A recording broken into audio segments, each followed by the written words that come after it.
Good morning to all of you. आज good आपण morning. Autonomic nervous system यातला next topic कडे जाणार आहोत. त्या टॉपिकचं नाव आहे अँटीकोलिनर्जिक ड्रग्स. तर मागील 5-6 लेक्चर मध्ये आपण पॅरासिम्पॅथोमायमेटिक ड्रग्स पाहिलेले आहेत. पॅरासिम्पॅथोमायमेटिक ड्रग्सलाच आपण कोलिनर्जिक ड्रग असंही म्हणतो. आणि आपण पाहिलं होतं की जे पॅरासिम्पॅथोमायमेटिक ड्रग आहे ते दिल्यानंतर this drug produce action similar to that of parasympathetic nervous system. Okay. These are the drugs which produce action similar to that of a neurotransmitter which is released from parasympathetic nervous system. तर ते पॅरासिम्पॅथोमायमेटिक drug झाले. त्याला cholinergic drug असंही म्हणतात. आपण ते पाहिलं आहे. आता अँटी कोलिनर्जिक ड्रगला काही दुसऱ्या टर्मिनॉलॉजी आहेत ते आपण पाहणार आहोत. त्यालाच आपण पॅरा सिम्पॅथोलायटिक ड्रग असंही म्हणतो. पॅरासिम्पॅथोलायटिक ड्रग. तर पॅरासिम्पॅथोलायटिक. ओके. पॅरासिम्पॅथोलायटिक हे एक्झॅक्टली पॅरासिम्पॅथोमायमेटिकच्या विरुद्ध ग्रुप आहे. पॅरासिम्पॅथोमायमे पॅरासिम्पॅथोलायटिक म्हणजे काय ते आपण पाहूया. Parasympatholytic drugs means these are the drugs which when we use these drugs produce, or we can say these drugs blocks the action of parasympathetic nervous system and produce opposite effect of that of parasympathetic nervous system. त्याला पॅरासिम्पॅथोलायटिक drug असं म्हणतात. तर हे drug दिल्यानंतर ते parasympathetic सिस्टीमची action block करतात, किंवा आपण दुसऱ्या भाषेत म्हणू शकतो की ते ड्रग पॅरासिम्पॅथेटिक नर्वस सिस्टीमच्या विरुद्ध ऍक्शन प्रोड्यूस करतात. तर त्याला पॅरासिम्पॅथोलायटिक ड्रग असं म्हणतात. तर त्याला आपण अँटीकोलिनर्जिक ड्रग असंही म्हणतो. ओके. ओके. आता आयडियली अजून दुसऱ्या भाषेत जर सांगायचं झालं तर these are the drugs which blocks the action of acetylcholine on cholinergic receptor. अँटीकोलिनर्जिक. अँटीकोलिनर्जिक तर अँटीकोलिनर्जिक ड्रग कसे ऍक्ट होतात की ते ऍसिटिल कोलिनची कोलिनर्जिक रिसेप्टरवर ऍक्शन ब्लॉक करतात. आता आयडियली ह्या ड्रग ग्रुपमध्ये कोणते ड्रग इन्क्लूड झाले पाहिजे. तर ऍसिटिल कोलिन त्याची ऍक्शन मस्कुरॅनिक रिसेप्टरवर आणि निकोटिनिक रिसेप्टर थ्रू करतो हे आपण पाहिलं आहे. बरोबर आहे. तर आपण पाहिलं anticholinergic drugs means these are the drugs which blocks the action of ऍसिटिल choline on cholinergic receptor. मग आयडियली ह्या ग्रुपमध्ये कोणते ड्रग आले पाहिजे. जे ड्रग कोणते रिसेप्टरचे ऍक्शन ब्लॉक करतील. मस्कुरॅनिक मग रिसेप्टरचे ऍक्शन ब्लॉक करतील किंवा आणि निकोटीन निकोटिनिक निकोटीन रिसेप्टरची. परंतु हे लक्षात घ्या की ही अँटीकोलिनर्जिक टर्मिनॉलॉजी आपण फक्त अशा ड्रगला रेस्ट्रिक्टेड केलेली आहे जे ऍक्शन ऍसिटिल कोलिनची मस्कुरेनिक रिसेप्टरवर ब्लॉक करतात. म्हणजेच अँटीकोलिनर्जिक मध्ये आपण ही जी टर्मिनॉलॉजी आहे आयडियली त्यामध्ये अँटी मस्कुरेनिक ड्रग आले पाहिजे आणि जे ड्रग निकोटिनिक रिसेप्टर ब्लॉक करतात ते पण आले पाहिजे. परंतु ही अँटीकोलिनर्जिक टर्मिनॉलॉजी फक्त जे ड्रग मस्कुरेनिक रिसेप्टर ब्लॉक करून ऍसिटिल कोलिनचे ऍक्शन मस्कुरेनिक रिसेप्टरवर प्रिव्हेंट करता अशाच ड्रगला आपण यूज करतो. त्यामुळं अँटीकोलिनर्जिक ड्रगला दुसऱ्या भाषेमध्ये आपण अँटी मस्क्युरॅनिक ड्रग असंही म्हणतो. अँटी मस्क्युरॅनिक ड्रग म्हणजे तुम्हाला जर विचारलं classify anticholinergic drug, classify parasympatholytic drug, classify antimuscarinic drug, तर त्या सर्वांचा आन्सर सेमच असणार आहे. ओके. त्या सर्वांचा आन्सर सेमच असणार आहे. आता जे ड्रग निकोटिनिक रिसेप्टर ब्लॉक करून ऍसिटिल कोलिनचे ऍक्शन निकोटिनिक रिसेप्टरवर प्रिव्हेंट करत असतील तर त्या ड्रगला काय म्हणतात. ओके. तर आपण निकोटिनिक रिसेप्टरचे दोन टाईप पाहिलेले आहे. NM आणि NN. ओके. जे ड्रग NM रिसेप्टरला ब्लॉक करता आणि ऍसिटिल कोलिनचे ऍक्शन NM रिसेप्टरवर प्रिव्हेंट करतात, त्या ड्रगला न्यूरोमस्क्युलर ब्लॉकर्स असं म्हणतात. Neuromuscular blockers. आणि हे स्केलेटल मसल रिलॅक्संट आहेत, न्यूरोमस्क्युलर ब्लॉकर्स. आपण एक न्यूरोमस्क्युलर ब्लॉकरचं एक्झाम्पल पाहिलं होतं, पहा, आठवतंय का? कोणता ग्रुप पाहिला होता? D tubocurarine. D tubocurarine. Very good. तर हे न्यूरोमस्क्युलर ब्लॉकर जे NM रिसेप्टर ब्लॉक करता, अशा ड्रगला न्यूरोमस्क्युलर ब्लॉकर बनतात. जे ड्रग NN रिसेप्टर ब्लॉक करता, NM रिसेप्टर कुठे असतात? गँगलिव्हर. गँग्लिओर. Very good. तर जे ड्रग NN रिसेप्टर ब्लॉक करून ऍसिटिल कोलिनचे ऍक्शन NM रिसेप्टरवर प्रिव्हेंट करतात, त्या ड्रगला आपण गँग्लियॉन ब्लॉकर असं म्हणतो. त्या ड्रगला आपण काय म्हणतो? गँग्लियॉन ब्लॉकर. तर आता तीन गोष्टी तुमच्या लक्षात आल्या का? अँटीकोलिनर्जिक ड्रगला आपण अँटीमस्क्युरेनिक ड्रग असं म्हणतो, त्याला पॅरासिम्पॅथोलायटिक ड्रग असंही म्हणतात. आणि यामध्ये कोणते ड्रग येतात? जे ड्रग ऍसिटिल कोलिनचे ऍक्शन कोणत्या रिसेप्टरवर ब्लॉक करतात? मस्क्युरेनिक रिसेप्टरवर. लक्षात आलं? ओके. म्हणून अँटीकोलिनर्जिकला अँटीमस्क्युरेनिक ड्रग असंही म्हणतात. त्यालाच आपण दुसऱ्या भाषेत पॅरासिम्पॅथोलायटिक ड्रग असे म्हणतात. जे ड्रग NM रिसेप्टर ब्लॉक करून ऍक्ट होतात, त्याला आपण काय म्हणतो? Neuromuscular blockers. आणि हे स्केलेटल मसल रिलॅक्संट आहेत. आपण न्यूरोमस्क्युलर ब्लॉकर एक सेपरेट लेक्चर मध्ये डिस्कस करणार आहोत. आणि जे ड्रग NN रिसेप्टर गँग्लिओरचे ब्लॉक करून ऍक्ट होतात आणि ऍसिटिल कोलिनचे ऍक्शन NN रिसेप्टरवर प्रिव्हेंट करतात, त्याला आपण गँग्लियॉन ब्लॉकर असं म्हणतो. गँग्लियॉन ब्लॉकर असं म्हणतो. ओके, लक्षात आलं हे वेगवेगळ्या टर्मिनॉलॉजी? हो सर. ओके. Yes sir. आता ती पहिली स्लाइड तीच आहे, पहा. Conventionally the term anticholinergic drug is restricted to those which block action of acetylcholine exerted through muscarinic receptor. Okay. म्हणजे जे ड्रग मस्कुरेनिक रिसेप्टर ब्लॉक करून ऍसिटिलकोलिनचे ऍक्शन मस्कुरेनिक रिसेप्टर प्रिव्हेंट करतात, असे ड्रग आपण अँटीकोलिनर्जिक म्हणून कन्सिडर करतो. त्यामुळे त्यांना अँटी मस्कुरेनिक ड्रग असेही म्हणतात. पुढचं, those nicotinic receptor antagonist also blocks action of acetylcholine. They are generally referred to as ganglion blocker or neuromuscular blocker.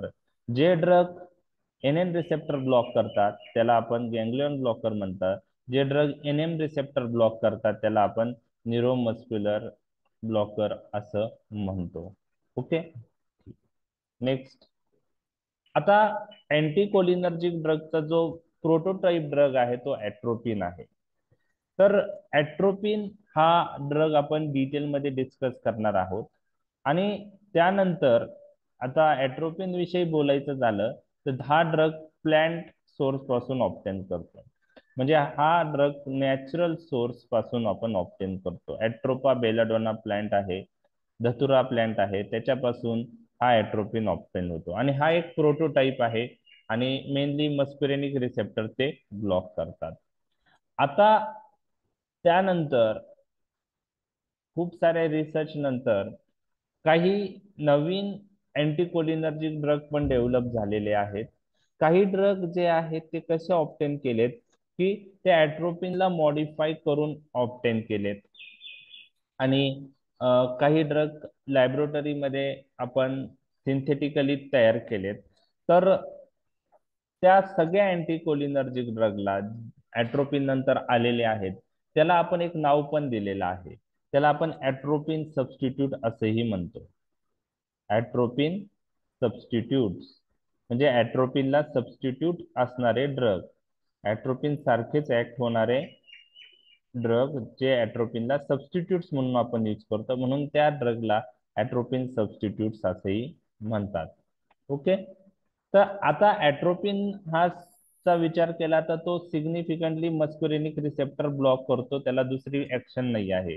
परंतु काही सबस्टिट्यूट असे पण डेव्हलप झाले की ते मस्कुरेनिक रिसेप्टर तर ब्लॉक करतातच आणि काही प्रमाणात निकोटिनिक ब्लॉकिंग ऍक्शनही त्यांना असते.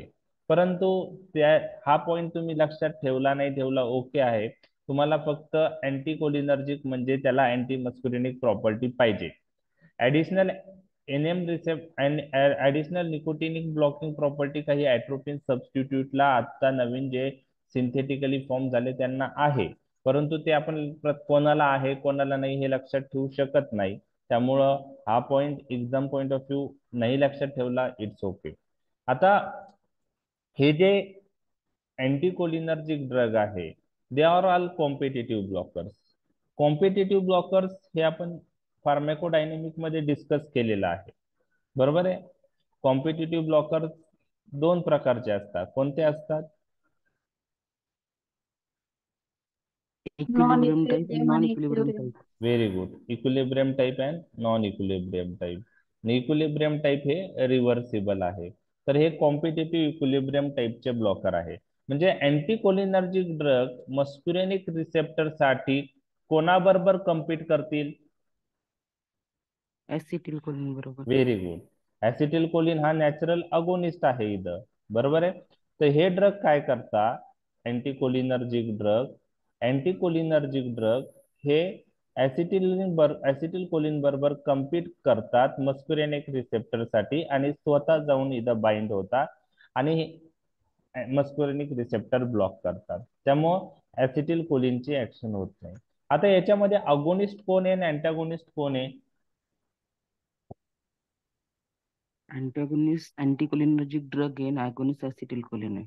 Very good. त्याला मग आपण अँटागोनिस्ट पण म्हणतो, muscarinic receptor antagonist. Very good. आपण पाहिलं अँटागोनिस्ट काय करतात? अगोनिस्टची ऍक्शन ब्लॉक करतात. ओके. आता बेसिक गोष्टी आपल्या बेसिक टर्मिनॉलॉजी डिस्कस केलेल्या आहे. Okay. All anticholinergic drug are competitive blockers at muscarinic receptor. हे आपलं क्लिअर झालेलं आहे. Okay okay. आणि these drug block the muscarinic receptor, so action of acetylcholine on muscarinic receptor is inhibited. आता तुम्हाला अँटीकोलिनर्जिक ड्रगची mechanism लक्षात आली. आता तुम्हाला फार्मॅकोलॉजिकल इफेक्ट तुम्हाला माहित असेल तर करून घ्यायचे असतील तर तुम्हाला ऍसिटिलकोलिनचे ऍक्शन माहित असणं गरजेचं आहे. त्यामुळे पॅरासिम्पॅथोमायमेटिकचे जे 5 ते 6 लेक्चर आपण डिस्कस केलेले आहे त्या डिस्कस केलेल्या लेक्चर पैकी फार्मॅकोलॉजिकल ऍक्शन्स आपण ज्या डिस्कस केल्या ते इथं परत लागणार आहे. कारण अँटीकोलिनर्जिक ड्रग त्या जे आहे त्याच्या विरुद्ध ऍक्शन करतील. तर कसं करतात ते पाहू. कोणत्या ऍक्शन्स होतील? म्हणजे पॅरासिम्पॅथोमायमेटिक ड्रगचे ऍक्शन्स माहित असतील तर तुम्हाला पॅरासिम्पॅथोलायटिक ड्रगचे ऍक्शन माहित होतील. ओके. पाठ करायची गरज नाही. ओके. आपण वन बाय वन पाहूया. आता तुम्ही मला सांगा हार्टवर पॅरासिम्पॅथोमायमेटिक ड्रगची ऍक्शन्स काय होती? Negative chronotropic, negative inotropic and negative dromotropic action. Very good. Negative एक मिनिट. हार्टवर M2 रिसेप्टर असतात आणि पॅरासिम्पॅथोमायमेटिक ड्रग किंवा कोलिन ऍसिटिल कोलिन M2 रिसेप्टरवर ऍक्ट होऊन निगेटिव्ह क्रोनोट्रॉपिक इफेक्ट म्हणजे त्याच्यात हार्ट रेट कमी होतो, इम्पल्स जनरेशन कमी होतं. निगेटिव्ह ड्रोमोट्रॉपिक इफेक्ट म्हणजे एव्ही कंडक्शन काय होतं? स्लो होतं. आणि निगेटिव्ह आयनोट्रॉपिक इफेक्ट म्हणजे ऍट्री आणि व्हेंट्रिकलचं कॉन्ट्रॅक्शन कमी होतं. मग अँटीकोलिनर्जिक ड्रगचे ऍक्शन काय असेल हार्टवर? तसे अपोजिट असेल. तर anticholinergic drug by blocking M2 receptor काय ऍक्शन्स करतील? मग पॉझिटिव्ह क्रोनोट्रॉपिक इफेक्ट म्हणजे हार्ट रेट वाढेल, इम्पल्स जनरेशन वाढेल. पॉझिटिव्ह ड्रोमोट्रॉपिक इफेक्ट म्हणजे ऍट्रिया व्हेंट्रिकलर नोड जो आहे त्यामधून कंडक्शन काय होईल? फास्ट होईल का स्लो होईल? फास्ट होईल. Fast. जर फास्ट झालं तर इफेक्टिव्ह रिफ्रॅक्टरी पिरियड एव्ही नोडचा काय होईल? कमी होईल.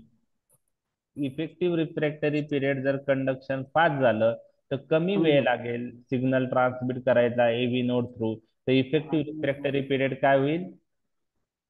कमी होईल. कमी होईल. पीआर इंटरवल काय होईल ईसीजी वर? शॉर्ट. शॉर्ट होईल. ओके. शॉर्ट होईल. त्याचप्रमाणे anticholinergic drug responsible for positive inotropic effect, त्याचा अर्थ आहे कॉन्ट्रॅक्शन ऑफ द ॲट्रिया आणि वेंट्रिकल इन्क्रीज होईल. म्हणजे पहा, तुम्हाला जर पॅरासिम्पॅथोमायमेटिक किंवा ड्रग किंवा ॲसिटिल्कोलिनची ऍक्शन माहित असेल तर त्याच्यावरून हार्टवर अँटीकोलिनर्जिक ड्रगची ऍक्शन माहित झाली.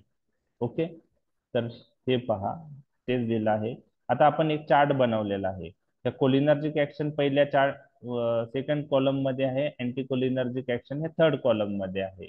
ओके, तर हार्टवर कोलिनर्जिक ऍक्शन ऍसिटिल कोलिनची थ्रू M2 रिसेप्टर काय आहे आपण ते पाहिलं. Decrease impulse generation from AV node, decrease conduction through AV node, decrease impulse generation from SA node, decrease conduction through AV node, decrease force of contraction of atria, decrease force of contraction of ventricle. मग त्याच्या opposite अँटीकोलिनर्जिक ड्रगच्या actions असतील. Increase impulse generation from SA node, त्यामुळं heart rate increase होतो. टॅकिकार्डिया त्याचा adverse effect आहे, atropine दिल्यावर टॅकिकार्डिया होतो. AV conduction increase होतं. फोर्स ऑफ कॉन्ट्रॅक्शन ऑफ ॲट्री आणि वेंट्रिकल इन्क्रीज होतात. बरोबर आहे. ओके, आता याच्यावरून आपल्याला ऍडव्हर्स इफेक्ट लक्षात राहील. अँटीकोलिनर्जिक ड्रग काय करतात? टॅकिकार्डिया करतात. ओके, आता हे अँटीकोलिनर्जिक ड्रग पुढे यूज करू शकतो आपण. तर अँटीकोलिनर्जिक ड्रग हार्ट रिलेटेड कोणत्या कंडिशन मध्ये करू शकतो? तर सडनली पेशंट जर ब्रॅडिकार्डिया मध्ये गेला तर त्याचा हार्ट रेट वाढवण्यासाठी आपण अँटीकोलिनर्जिक ड्रग यूज करतो. म्हणजे ॲट्रोपिन नावाचा ड्रग हा ICUच्या इमर्जन्सी ट्रे मध्ये असतोच. बरोबर आहे, लक्षात आलं? जर पेशंट ब्रॅडिकार्डिया मध्ये गेला तर त्याचा हार्ट रेट वाढवण्यासाठी ॲट्रोपिन आपण यूज करतो. जर पेशंटला AV ब्लॉक असेल, ओके, AV ब्लॉक म्हणजे AV नोड मधून इम्पल्स जनरेशन व्यवस्थित होत नसतील तर AV ब्लॉक मध्ये आता मेडिसिन पार्ट आहे, त्यात मी डिटेल जात नाही. First degree AV block, second degree AV block, complete AV block असे टाईप पडतात. फिजिओलॉजी मध्ये पण हा पार्ट येतो. तर AV ब्लॉक असेल तर कंडक्शन AV नोड मधून व्यवस्थित होत नसतं. ते व्यवस्थित होण्यासाठी आपण काय देऊ शकतो? पेशंटला ॲट्रोपिन देऊ शकतो. लक्षात आले यूज ॲट्रोपिनचं? हो सर. हो, लक्षात आलं? ओके.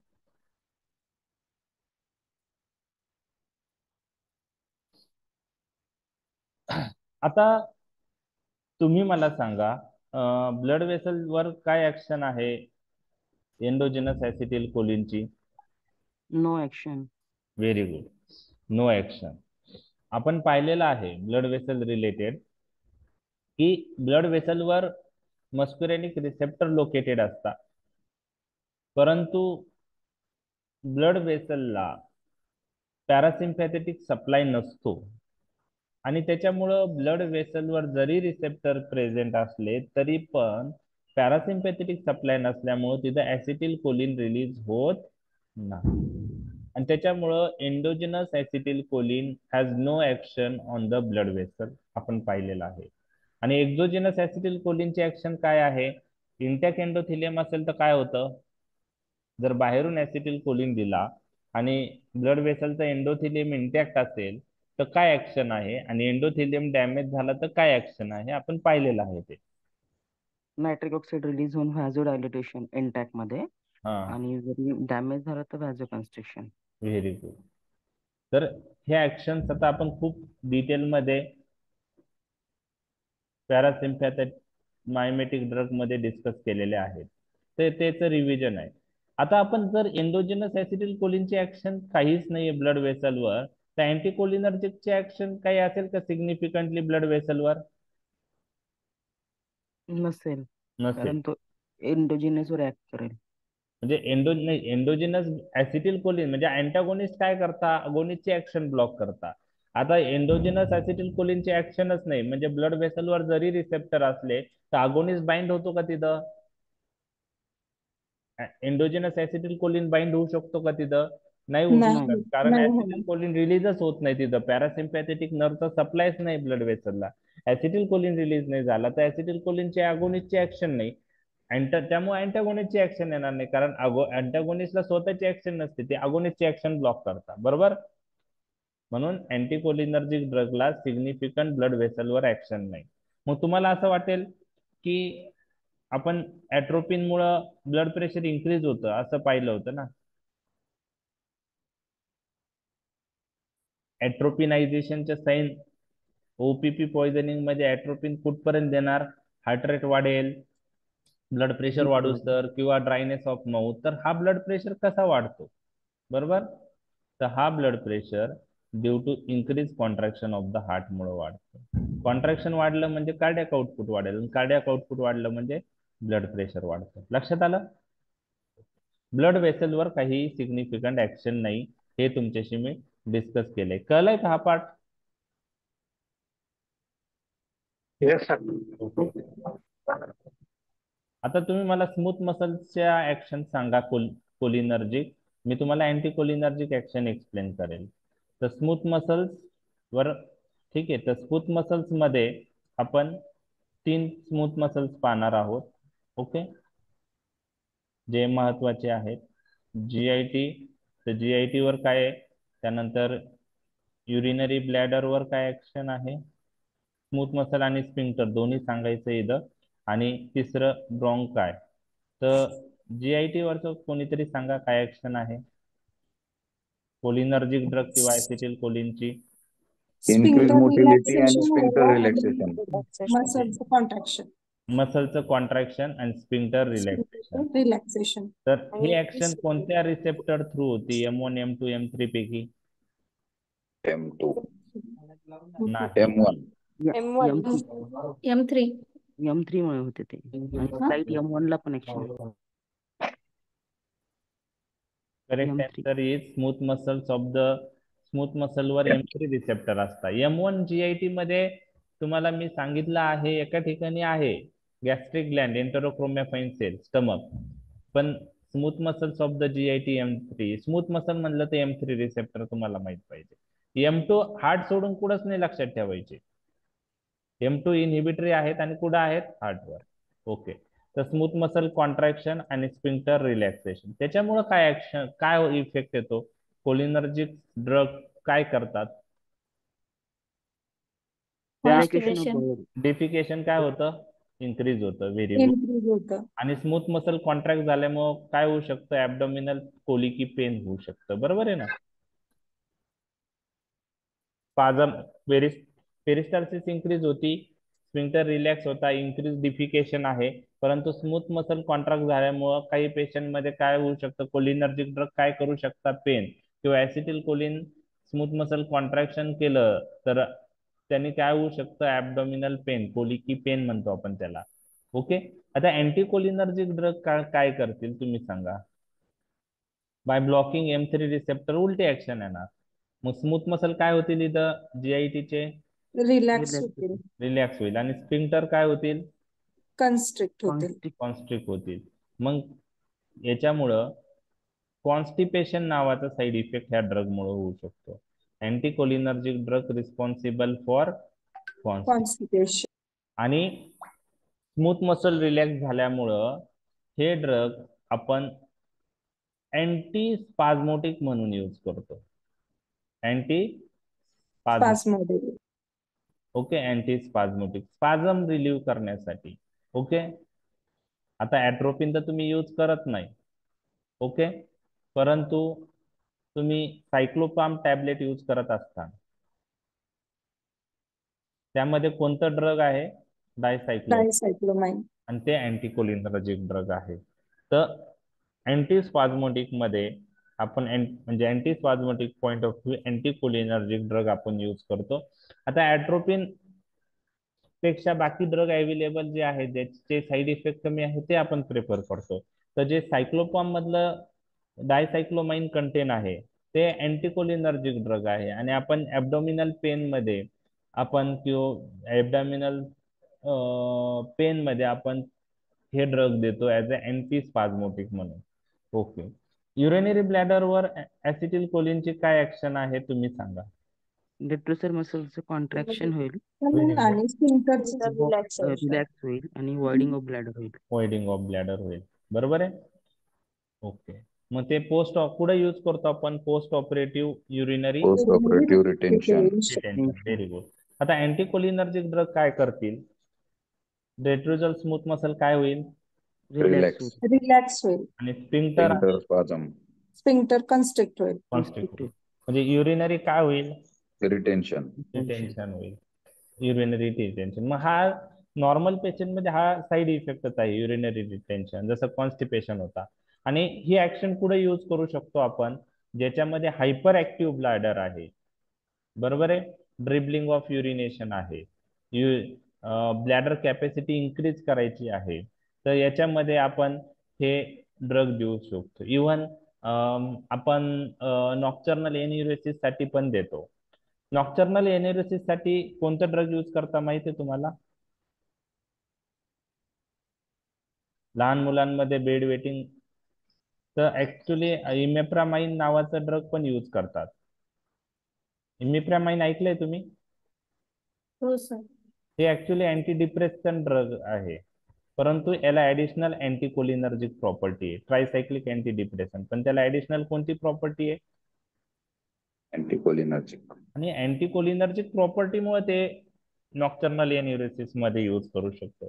तर हे झालं यूज, म्हणजे हायपर ऍक्टिव्ह ब्लॅडर, त्यानंतर नॉक्टर्नल एन्युरेसिस, ओके, न्यूरोजेनिक ब्लॅडर. त्यात ब्लॅडरचं कंट्रोल वाढवण्यासाठी, ब्लॅडरची कॅपॅसिटी वाढवण्यासाठी आपण अँटीकोलिनर्जिक ड्रग यूज करू शकतो. म्हणजे फार्मॅकोलॉजिकल ऍक्शन वरून तुम्हाला ऍडव्हर्स इफेक्ट पण लक्षात येतात आणि फार्मॅकोलॉजिकल ऍक्शन वरून तुम्हाला यूज पण लक्षात येतोय. आता लास्ट ब्रॉन्काय. तर ऍसिटिल choline responsible for bronchial Bronchial muscle smooth muscle contraction. contraction. Bronchoconstriction. म्हणजे त्यात आपण पाहिलं की it may produce attack of precipitate attack of bronchial asthma, COPD precipitate होऊ शकतो. तर ते त्याच्या ऍसिटिल कोलिनच्या काही त्यामुळे त्या पेशंट ऍक्शन्समुळे किंवा त्या पॅरासिम्पॅथोमायमेटिक ड्रगच्या ऍक्शनमुळे होऊ शकतो. त्यामुळे ते ड्रग त्या पेशंटमध्ये आपण अवॉइड केलं पाहिजे. अँटीकोलिनर्जिक ड्रग काय करतील? स्मूथ मसल ब्रॉन्कायचे रिलॅक्स करून ब्रॉन्को डायलेटेशन. Dilatation. डायलेटेशन झाल्यामुळं किंवा ह्या ड्रग ब्रॉन्को डायलेटेशन करतात, त्यामुळे हे ड्रग आपण कोणत्या कंडिशन मध्ये यूज करू शकतो? Bronchial asthma, asthmatic. Asthma, COPD. COPD. Okay. आता ऍट्रोपिन प्रोटोटाइप आहे, ऍट्रोपिन इफेक्टिव्ह आहे, पण आता ऍट्रोपिन सबस्टिट्यूट्स खूप चांगले आलेले आहेत आणि इन्हेलेशनल रूटनी पण अवेलेबल आहे. आणि कोणते अँटीकोलिनर्जिक आपण अस्थमा मध्ये यूज करतो ते आपण व्हेरी गुड. इमिप्रोपिन bromide. Very good. Ipratropium bromide आणि tiotropium bromide. By inhalational route we use. Atropine inhalational route मध्ये अवेलेबल नाहीये, त्यामुळे ऍट्रोपिन पेक्षा इप्राट्रोपियम ब्रोमाइड आणि टायोट्रोपियम ब्रोमाइड आपण यूज करू शकतो. तर पहा, स्मूथ मसल रिलेटेड तुम्हाला सगळ्या गोष्टी मी क्लिअर केल्यात आणि एक चार्ट मी बनवला आहे. त्या चार्ट मध्ये कोलिनर्जिक ऍक्शन आणि अँटीकोलिनर्जिक ऍक्शन दोन्ही कम्पेअर केलेलं आहे स्मूथ मसल रिलेटेड. ओके. तर हा पार्ट मी तुमच्याशी डिस्कस केलेला आहे. आता पुढचा आईज रिलेटेड. तर आईज रिलेटेड, आता थोड्या आईज रिलेटेड ऍक्शन्स डिफिकल्ट होत्या, आपण डिटेलमध्ये डिस्कस केलेला आहे. तर कोलिनर्जिक ड्रगच्या आईजवर काय ऍक्शन्स आहेत? मिओसिस पहिले आपल्याला रिसेप्टर लक्षात ठेवायचे नाही, पुढं आहे ते लक्षात ठेवायचे. तर कोणत्या मसलवर मस्कुरेनिक रिसेप्टर असतात? सर्क्युलर, अजून M3 आणि सिलियरी. सिलियरी, तिथं पण कोणते असतात? M3. M3. आणि अजून एका ठिकाणी असतात सर्क्युलर. लॅक्रिमल ग्लँड्स. एक व्हेरी गुड, लॅक्रिमल ग्लँड. ओके. तिथं पण M3 असतात. आणि ऍसिटिल कोलिन लॅक्रिमल ग्लँड मधून काय करतं? सिक्रेशन इन्क्रीज करतो. लॅक्रिमल ग्लँड मधून लॅक्रिमल सिक्रेशन इन्क्रीज होतं. बरोबर आहे. ओके. एक्साइटरी इफेक्ट होतो. Ciliary muscle, circular muscle contract होतं. सर्क्युलर मसल हा आयरिसचा पार्ट आहे आणि सर्क्युलर मसल कॉन्ट्रॅक्ट झाल्यावर काय होतं आपण डिटेलमध्ये डिस्कस केलेलं आहे. मिओसिस होतं. प्युपिल साईज काय होते, कमी होते. Very good. कशी होते ते आपण पाहिलेलं आहे डायग्रामच्या माध्यमातून. Parasympathomimetic drug Away discuss from करताना हे होतं अवे फ्रॉम सेंटर नाही, हे टुवर्ड सेंटर होतं towards सर्क्युलर. ओके, मिओसिस होताना. ओके, रेडियल मसलचं अवे फ्रॉम सेंट्रल होतं, ते मिडरेसिस करता M1 alpha 1 receptor through parasympathetic nervous system norepinephrine release झालं तर तो वेगळा पार्ट आहे. तर circular muscle of iris constrict झाल्यामुळे मिओसिस होतं. आता सिलेरी मसल आहेत. सिलेरी मसल वरचे M3 रिसेप्टर जर ऍक्टिव्हेट झाले ऍसिटिल कोलिन तर सिलेरी मसलचं कॉन्ट्रॅक्शन होतं आणि हे कॉन्ट्रॅक्शन आपण पाहिलेलं आहे कसं होतं टुवर्ड्स लेन्स. तर त्यामुळं कोणते इफेक्ट येतात? spasm of accommodation. Spasm of, Accommodation. Okay, spasm of accommodation. मग याच्यात विजन कुठं फिक्स होते? Near near object. ऑब्जेक्टिव्हला. नियर ऑब्जेक्टला. Very good. आणि अजून काय होतं? ऍक्टिव्हियस ह्युमरचं ड्रेनेज होतं. Increase drainage of aqueous humour. कसं होतं ते मी तुम्हाला सांगेल. आणि त्यानंतर अजून त्यामुळं इंट्राऑक्युलर प्रेशर काय होतं? इंट्राऑक्युलर प्रेशर Decrease होतं. डिक्रीज होतं. Decrease intraocular pressure. आपण हे ऍक्शन्स पाहिल्या. आता तुम्हाला पॅरासिम्पॅथोमायमेटिक ड्रगच्या ऍक्शन माहीत झाल्या किंवा ऍसिटिल कोलिनच्या ऍक्शन माहीत झाल्या, त्याच्यावरून अँटी कोलिनर्जिक ड्रगच्या ऍक्शन पण तुम्ही लक्षात ठेवू शकता. ओके, तर आता पहा. तर ही डायग्राम मी परत एकदा काढतोय बरं का. समजा ही प्युपिल आहे. ओके, आणि प्युपिल साईज आपल्या डोळ्यामध्ये दोन आयरिस मसल कंट्रोल करतात. ओके, एक आहे सर्क्युलर मसल ऑफ आयरिस जे मी आता काढत आहे. ओके,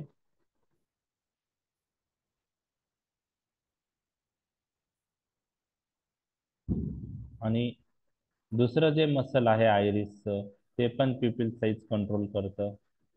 त्याला आपण रेडियल मसल असं म्हणतो. मी जे त्रिकोणी काढत आहे ते काय आहेत? रेडियल मसल ऑफ आयरिस आहे. ओके, आता सर्क्युलर मसलवर आपण पाहिलेलं आहे M3 रिसेप्टर असतात आणि पॅरासिम्पॅथेटिक नर्व सप्लाय हा सर्क्युलर मसलला असतो. त्यामुळं सर्क्युलर मसलच्या तिथं ऍसिटिल कोलिन नावाचा न्यूरोट्रान्समीटर ऍक्ट होतो. रेडियल मसल ऑफ आयरिस जे आहे त्रिकोणी जे काढलेले आहे त्याच्यावर अल्फा 1 रिसेप्टर असतो. हा ॲड्रिनर्जिक रिसेप्टर आहे. Okay, GQ type. आणि ह्या रेडियल मसलला सिम्पॅथेटिक नर्वस सिस्टीमचा सप्लाय असतो आणि सिम्पॅथेटिक नर्वस सिस्टीम नॉरएपिनेफ्रिन नावाचं न्यूरोट्रान्समीटर रिलीज करतात. तर ऍसिटिल कोलिन जेव्हा M3 रिसेप्टरवर ऍक्ट होतो सर्क्युलर मसलचा, तर सर्क्युलर मसलचं काय होतं? कन्स्ट्रक्शन. कॉन्ट्रॅक्शन. आणि हे कॉन्ट्रॅक्शन टुवर्ड्स सेंटर होतं. सेंटर त्याच्यामुळे पिपिल साईज काय होते? कमी होते. कमी होते. आता नॉरएपिनेफ्रिन जर अल्फा 1 रेडियल मसलवर ऍक्ट झाला, आता हा रेडियल मसल आहे. ओके, तर रेडियल मसलवर नॉरएपिनेफ्रिन ऍक्ट झाला तर इथं पण रेडियल मसलचं कॉन्ट्रॅक्शन होतं. पण हे कॉन्ट्रॅक्शन अवे फ्रॉम सेंटर होतं. अवे फ्रॉम सेंटर होतं. आणि त्या इथं दाखवलंय रेडियल मसलचं कॉन्ट्रॅक्शन हे अवे फ्रॉम सेंटर आहे आणि त्याच्यामुळे काय होतं? प्युपिल साईज वाढते. वाढते. त्याला आपण काय म्हणतो? मिडरेसिस. मिडरेसिस. कोलिनर्जिक सिस्टीम मिओसिस प्रोड्यूस करते आणि सिम्पॅथेटिक सिस्टीम मिडरेसिस प्रोड्यूस करते. मिडरेसिस. ओके, आता नॉर्मली काय असतं की हे दोन्ही सिस्टीम तुम्हाला मी सांगितलेलं आहे, दोन्ही system parasympathetic sympathetic majority site वर ऑपोजिट इफेक्ट करतात. आणि आयचं आता एक एक्झाम्पल पण तुमच्या समोर आहे. तर नॉर्मली आता आपली प्युपिल साईज ही मेंटेन कशी होते की पॅरासिम्पॅथेटिक आणि सिम्पॅथेटिक दोनांचा जो सप्लाय आहे ते दोन्ही सिस्टीम इक्विलिब्रियम मध्ये काम करतात आणि पिपिल साईज कंट्रोल करतात. जर पॅरासिम्पॅथेटिक सिस्टीम प्रिडॉमिनंट झाली तर काय होईल? मिओसिस. आणि सिम्पॅथेटिक सिस्टीम याच्यात प्रिडॉमिनंट झाली तर काय होईल? Mydriasis. मिड्रेसिस.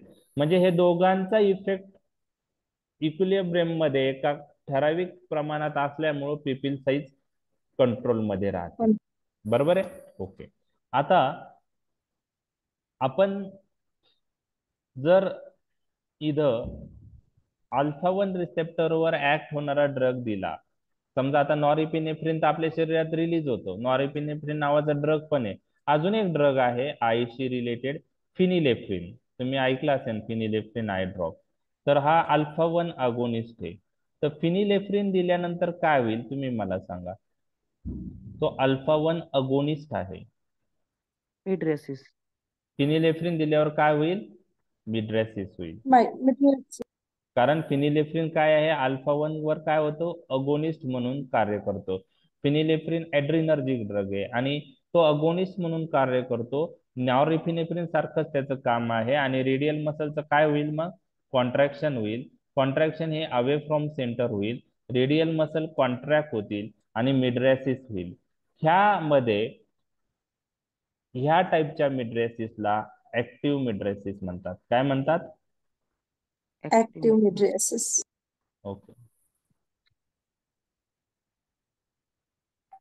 ओके. जे फिनिलेफ्रिननी होतं किंवा दुसऱ्या भाषेत ऍड्रिनर्जिक ड्रगनी होतं. कोणत्या ड्रगनी? ऍड्रिनर्जिक ड्रग. Mydriasis. आता कोलिनर्जिक ड्रग दिलं तर काय होईल? ऍसिटिल कोलिन सारखे ड्रग दिले तर, म्हणजे पायलोकार्पिन दिलं किंवा फायझोस्टिक, Meiosis. मिओसिस. Meiosis होतं. बर, लक्षात आलं. आता आपण ऍट्रोपिन दिलं तर काय होईल? Mydriasis होईल. Mydriasis होईल. ऍट्रोपिन दिलं तर मिड्रेसिस होईल. कसं होईल?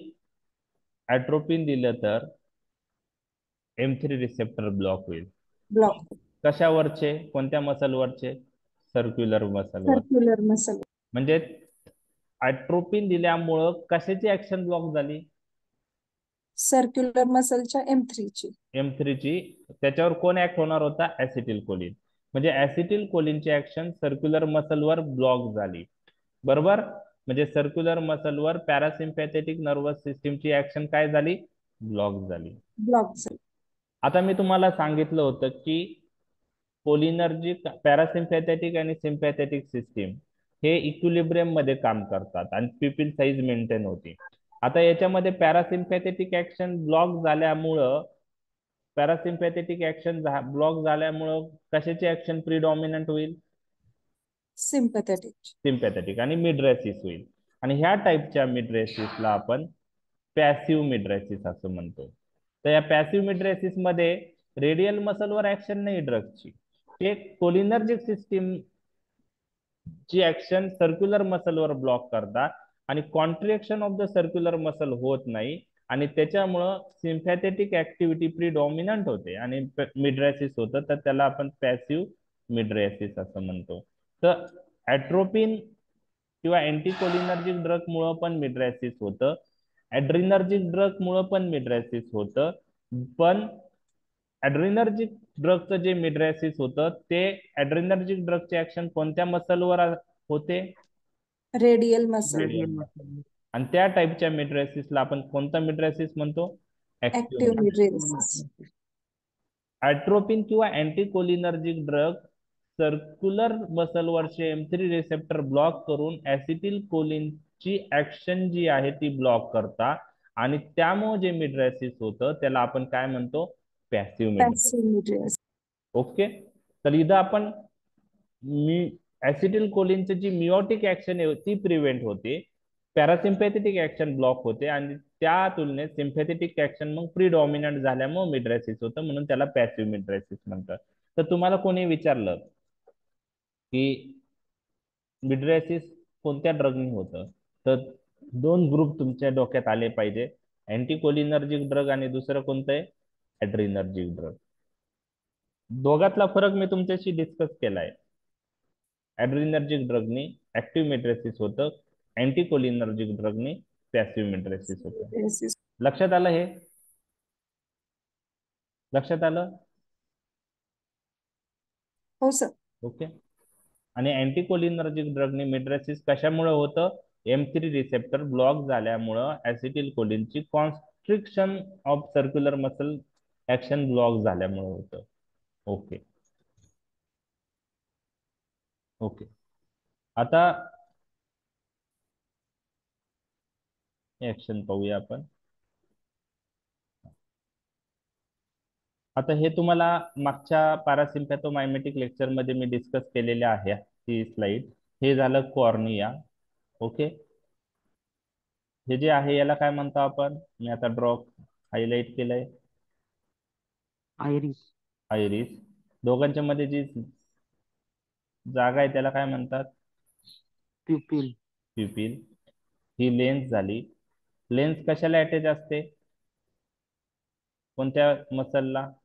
Ciliary muscle. कशाने अटॅच असते? हे हे धागे दिसत आहे ते काय आहे? Suspensory ligament. Sensory ligament. Okay. आता ऍसिटिल कोलिन किंवा पॅरासिम्पॅथोमायमेटिक ड्रग जर सिलेरी मसल वर ऍक्ट झाले तर काय करतात? तर इथं M3 रिसेप्टर असतात. बरोबर आहे. आपण तुम्ही सांगितलं मला स्पाझम ऑफ अकोमोडेशन होतं. बरोबर आहे. ह्या इथं ड्रेनेज सिस्टीम असते. ट्रॅबिक्युलर आउटफ्लो आणि यूएस क्लिअरल आउटफ्लो. आठवत आहे तुम्हाला? हो. ओके. आता ती डायग्राम एक वेगळी डायग्राम आपण तेव्हा डिस्कस केली होती, तर इथं मी ती डिस्कस करत नाही, ऑलरेडी झाली आहे. तर इथं ऍक्वियस ह्युमर सिंथेसिस कुठून होतं? Ciliary body. सिलेरी बॉडी ह्या इथं असते पहा. सिलेरी मसलच्या खाली सिलेरी बॉडी असते है ना. तर आपण ते नंतर बघूया.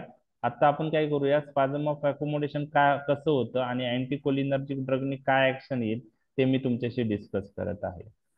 तर स्पाझम ऑफ अकोमोडेशन का होतं ते तुम्हाला आठवतंय का? तुम्ही सांगू शकता का?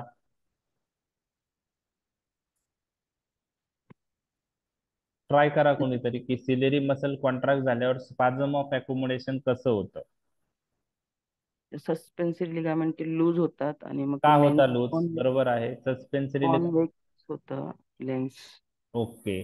तर काय होतं? Very good. सिलेरी मसलवरचे M3 रिसेप्टर जर पॅरासिम्पॅथेटिक सिस्टीमने ऍक्टिव्हेट झाले, समजा ऍसिटिल कोलिननी, तर सिलेरी मसलचं कॉन्ट्रॅक्शन होतं. ते कॉन्ट्रॅक्शन कुठं होतं मी तुम्हाला सांगितलंय? Towards centre. तर इकडचे सिलेरी मसल ह्या डिरेक्शन मध्ये कॉन्ट्रॅक्ट होईल. खालचा जो इथला सिलेरी मसल आहे तो ह्या डिरेक्शन मध्ये कॉन्ट्रॅक्ट होईल. म्हणजे कॉन्ट्रॅक्शन कुठं होतं? Towards lens. त्यामुळे लेन्स आणि सिलेरी मसल मधलं अंतर कमी होतं आणि त्यामुळे सस्पेन्सरी लिगामेंट काय होतात? लूज होतात. आणि लेन्स काय होते? मोर कॉन्व्हेक्स होते. आणि मोर कॉन्व्हेक्स झाल्यामुळं vision is fix for near object. Vision is fix for near object. फक्त जवळच व्यवस्थित दिसेल, लांबच दिसणार नाही लेन्स कॉन्व्हेक्स झाल्यामुळे. आणि त्याला आपण काय म्हणतो? स्पाझम ऑफ अकोमोडेशन. आता ऍट्रोपिन आपण यूज केला, तर ऍट्रोपिन यूज केल्यामुळं काय होतील? M3 रिसेप्टर काय होतील? Block होतो. सिलेरी मसल काय होईल? Relax होईल. रिलॅक्स झाल्यामुळं जो सिलेरी मसल आहे तो अवे फ्रॉम सेंटर जाईल. आता बरोबर आहे. जसं आहे त्याच्यापेक्षा रिलॅक्स झाल्यावर काय होईल? अवे फ्रॉम सेंटर जाईल. अवे फ्रॉम सेंटर जाईल रिलॅक्स झाल्यामुळं. हा सिलेरी मसल इकडे जाईल, हा सिलेरी मसल इकडे जाईल. अवे फ्रॉम सेंटर गेल्यामुळं लेन्स आणि लेन्स आणि सिलेरी मसल मधलं अंतर काय होईल? आता वाढेल. वाढेल. आणि सस्पेन्सरी लिगामेंट आता काय होईल? Tight वाढल्यामुळे होईल. टाईट होईल. Tight होईल. आणि टाईट झाल्यामुळे लेन्स बिकम्स लेस कॉन्व्हेक्स. नॉर्मल पेक्षा अजून लेस कॉन्व्हेक्स होते. बरोबर आहे. म्हणजे लेन्सची कॉन्व्हेक्सिटी कमी होते, अजून नॉर्मल पेक्षा अजून लेस कॉन्व्हेक्स होते. म्हणजे त्यामुळं लेन्स लेस कॉन्व्हेक्स झाल्यामुळं now vision is fix for फार ऑब्जेक्ट. कुठं फिक्स होते विजन? डिस्टंट ऑब्जेक्टला, फार ऑब्जेक्टला. लांबचं जास्त चांगलं दिसेल आता. आणि त्याला आपण काय म्हणतो? त्याला आपण काय म्हणतो? Paralysis of accommodation. त्याला आपण काय म्हणतो? Paralysis of accommodation. Paralysis of accommodation. त्याला दुसरं नाव आहे सायक्लोप्लेजिया. काय नाव आहे? सायक्लोप्लेजिया. म्हणजे एक्झॅक्टली पॅरासिम्पॅथेटिक सिस्टीमच्या ऑपोजिट इफेक्ट. ऍसिटिल कोलिन विजन निवर ऑब्जेक्टला फिक्स करत होता, त्यामुळे स्पाझम ऑफ अकोमोडेशन होत होतं.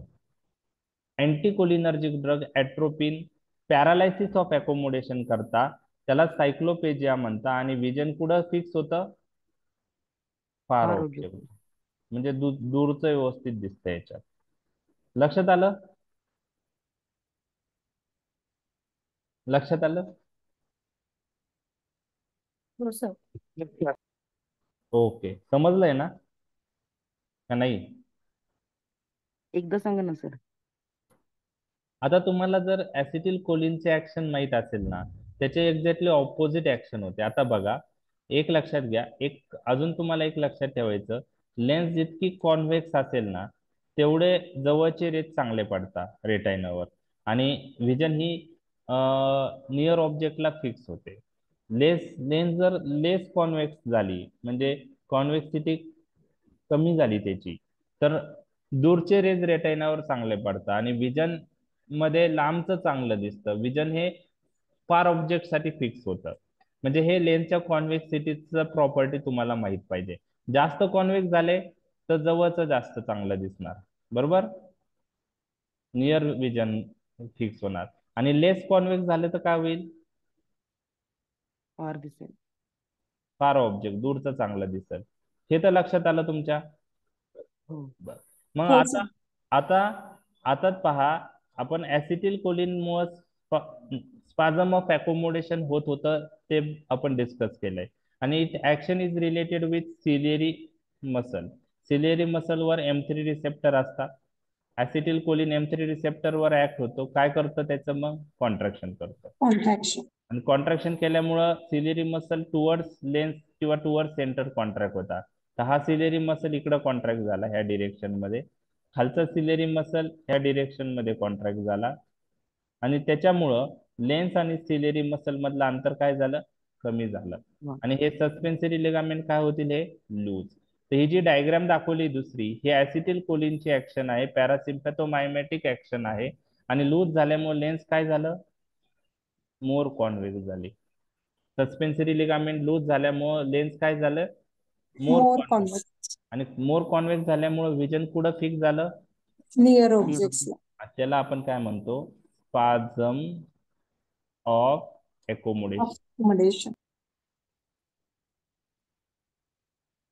ओके.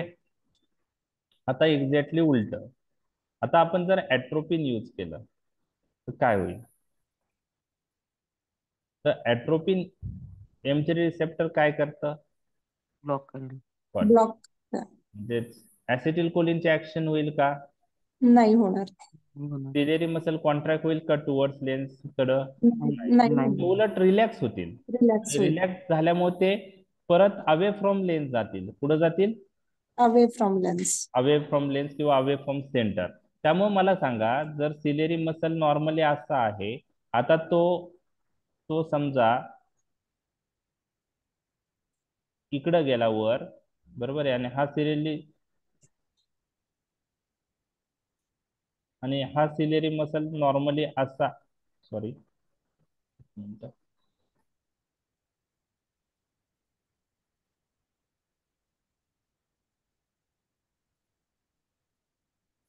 हा सिलेरी मसल जो नॉर्मल असा आहे, ओके, तो रिलॅक्स झाल्यानंतर अवे फ्रॉम लेन्स गेला तर हा इकडं येणार असा. ओके. तर लेन्स आणि सिलेरी मसल मधलं अंतर काय होतं? वाढणार. वाढणार. वाढेल. वाढेल. आणि मग त्यामुळे सस्पेन्सरी लिगामेंट लूज होतील का टाईट होतील? आता टाईट टाईट होतील. होतील. आणि सस्पेन्सरी लिगामेंट टाईट झाले तर लेन्सला ओढतील, आणि त्यामुळे लेन्स काय होईल? लेस कॉन्व्हेक्स होईल. कॉन्व्हेक्स होईल. लेस कॉन्व्हेक्स होईल. आणि त्याच्यामुळं लांबचे रेज आता रेटायनावर व्यवस्थित पडतील, लांबून येणारे रेज. आणि त्याच्यामुळं vision is fix for which object? Far objects. Far object, आणि त्याला नाव काय दिलेलं आहे? Paralysis of accommodation. Paralysis of accommodation, Accommodation. किंवा त्याला दुसरं नाव आहे सायक्लोप्लेजिया. काय नाव आहे? Cycloplegia. ओके, लक्षात आलं? लक्षात आलं? हो सर. ओके. तर तुम्हाला मी विचारलं की आता पॅरासिम्पॅथोमायमेटिक ड्रग आयवर काय करतात? सिलेरी मसलवर ऍक्ट होऊन. तर तुमचं उत्तर होतं स्पाझम ऑफ अकोमोडेशन. आणि मग अँटीकोलिनर्जिक ड्रग काय करतात? तर त्याचा आन्सर काय आहे? Cycloplegia. हा, पॅरालिसिस ऑफ अकोमोडेशन किंवा त्याला सायक्लोप्लेजिया Cycloplegia म्हणते. आता. ओके, ठीक आहे. आता अजून एक आपण ऍक्शन पाहिली होती की ऍक्वियस ह्युमर जे आहे ते इथं सिंथेसाइज पुढे होतं सिलेरी मसलच्या तिथे एक सिलेरी बॉडी नावाचा एक पार्ट असतो. आता मी इथं ड्रॉ केलाय. तर सिलेरी बॉडी मधून ऍक्वियस ह्युमर सिंथेसाइज होऊन रिलीज होतं, अँटेरियर चेंबर मध्ये येतं, आणि अँटेरियर चेंबर मधून इथून त्याचं ड्रेनेज आहे. दोन पाथवे, ट्रॅबेक्युलर आउटफ्लो आणि दुसरा आहे युव्हिओस्क्लेरल आउटफ्लो. ओके. आता आपण असं पाहिलं होतं की ऍसिटिल कोलिन M3 रिसेप्टरवर ऍक्ट झाला, तर ऍसिटिल कोलिन M3 रिसेप्टरवर ऍक्ट होऊन सिलेरी मसलचं कॉन्ट्रॅक्शन टुवर्ड्स सेंटर करतो. ओके. त्याच्यामुळं हे जे नॉर्मली सिलेरी मसल थोडा ह्या आउटफ्लोवर ओव्हरलॅप असतो, ciliary muscle towards lens contract झाल्यामुळं हे ओव्हरलॅप जातं, आणि त्यामुळे ट्रॅबिक्युलर आउटफ्लो काय होतो? इम्प्रूव्ह वाढतो. होतो. Improve होतो. युव्हिस्क्लेरल आउटफ्लो इम्प्रूव्ह होतो. म्हणजेच आपण म्हणतो की ड्रेनेज ऑफ वाढतो. ह्युमर इन्क्रीज होतं. हे ऍसिटिल कोलिनचे ऍक्शन आहे, आणि त्याच्यामुळं इन्क्रीज ड्रेनेज झाल्यामुळं ऍक्वियस ह्युमरची लेवल बॉडी आय मधली काय होते? कमी होते. कमी होते. आणि त्याच्यामुळं इंट्राऑक्युलर प्रेशर काय होतं? कमी कमी होतं. होते. त्यामुळे आपण पॅरासिम्पॅथोमायमेटिक ड्रग जसं पायलोकार्पिन आहे, फायझोस्टिग्मिन आहे, आपण कशात यूज करतो? ग्लाउकोमा. ग्लुकोमा मध्ये. ओके. आता अँटीकोलिनर्जिक ड्रग यूज केले तर काय होऊ शकतं? अँटीकोलिनर्जिक ड्रग यूज केले तर काय होऊ शकतं? तर अँटीकोलिनर्जिक ड्रग यूज केले तर काय होतं ते पाहूया. आता M3 रिसेप्टर जर ॲट्रोपिननी ब्लॉक झाले, ओके, तर सर्क्युलर मसलचं सिलेरी मसलचं कॉन्ट्रॅक्शन टुवर्ड्स लेन्स होईल का? नाही होणार. नाही होणार. सिलेरी मसल रिलॅक्स होईल. रिलॅक्स Relax झाल्यामुळे होईल. तो अजून वर जाईल, आणि जो आउटफ्लो होतं त्या त्याच्यात अजून आउटफ्लोवर ओव्हरलॅप होईल जास्त, आणि त्यामुळे आउटफ्लो जो आहे तो काय होईल? ऑबस्ट्रक्ट होऊ शकतो, आणि कमी त्यामुळे होईल. ड्रेनेज काय होईल? कमी होईल. आणि ड्रेनेज कमी झाल्यामुळे ऍक्वियस ह्युमर आय मध्येच राहील, आणि आय मध्ये राहिल्यामुळे इंट्राऑक्युलर प्रेशर काय होईल? राईज होईल. राईज होईल. मग ऍट्रोपिन ग्लाउकोमा मध्ये कॉन्ट्रा इंडिकेटेड आहे का आपण यूज करू शकतो? कॉन्ट्राइंडिकेटेड. तर एक लक्षात घ्या, atropine and all other anticholinergic drug are contraindicated in glaucoma. हे तुम्हाला टिप ऑफ टंगच पाहिजे. Atropine contraindicated in glaucoma MCQ मध्ये खूप वेळा विचारतो, कारण जे हे आहे खूप सारे ANS रिलेटेड ड्रग्स आपण ग्लाउकोमात यूज करतो. ग्लाउकोमाचा आपण जेव्हा लेक्चर घेणार आहोत त्यामध्ये तुम्हाला ANS मधले सगळे ड्रग्स तुम्हाला येतील. फक्त एक लक्षात ठेवायचं, कोणता ग्रुप नाहीये? Anticholinergic, atropine. म्हणजे all drugs are useful in glaucoma except, असा क्वेश्चन आला MCQ. ऍट्रोपिन कुठे येते शोधायचं. Atropine is contraindicated in glaucoma. Anticholinergic drug contraindicated in glaucoma. Atropine किंवा अँटीकोलिनर्जिक एकच आहे. कधी अँटीकोलिनर्जिक ऑप्शन येऊ शकतो, कधी कधी ऍट्रोपिन देऊ शकता. तर ते तुम्हाला माहित पाहिजे. तर हे झालंय. आणि लॅक्रिमेशन वर काय इफेक्ट येईल? ड्राय. ड्रायनेस ऑफ आय होईल. ड्रायनेस ऑफ आईज होईल, म्हणजे तो साइड इफेक्ट झाला. तर पहा, हे आय रिलेटेड ऍक्शन आपण डिस्कस केलेले आहेत. सगळ्या गोष्टी मी इथं कोलिनर्जिक ऍक्शन्स पण इथं मेन्शन केलेले आहेत, आणि अँटी कोलिनर्जिक ऍक्शन्स पण मेन्शन केलेले आहे. कोलिनर्जिक ऍक्शननी सर्क्युलर मसलचं कॉन्ट्रॅक्शन होऊन मिओसिस होतं. अँटीकोलिनर्जिक ऍक्शननी सर्क्युलर मसल रिलॅक्स होतं, त्यामुळे जे मिड्रेसिस होतं त्याला आपण काय नाव दिलंय? Passive mydriasis. Passive mydriasis. Okay. Accommodation, cholinergic drug sorry accommodation वर cholinergic drug ciliary muscle contract करून स्पाझम ऑफ अकोमोडेशन करता. Anticholinergic drug relaxation of ciliary muscle केल्यामुळे पॅरालायसिस ऑफ अकोमोडेशन, त्याला सायक्लोपेजिया असं म्हणतात. Aqueous humour drainage cholinergic drug वाढवतात, त्यामुळं intraocular pressure कमी होतं. कोलिनर्जिक ड्रग आपण ग्लाउकोमा मध्ये यूज करतो आणि ही ऍक्शन आपण पाहिली सर्क्युलर सिलेरी मसल त्याचं कॉन्ट्रॅक्शन मुळे ही दडून येते. अँटीकोलिनर्जिक ड्रग सिलेरी मसल रिलॅक्स करतात, त्यामुळं ॲक्युअस ह्युमरचं ड्रेनेज डिक्रीज होतं आणि त्यामुळं ग्लाउकोमा प्रेसिपिटेट होतो. त्यामुळं anticholinergic drugs are contraindicated in glaucoma.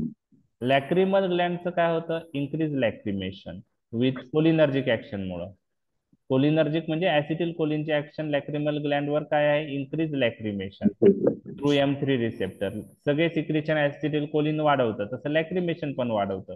मग अँटीकोलिनर्जिक ड्रग काय करतील? त्याचे ऑपोजिट इफेक्ट, डिक्रीज लॅक्रिमेशन, आणि त्यामुळे ड्रायनेस ऑफ आईज होऊ शकतं. Dryness of eyes. लक्षात आलं?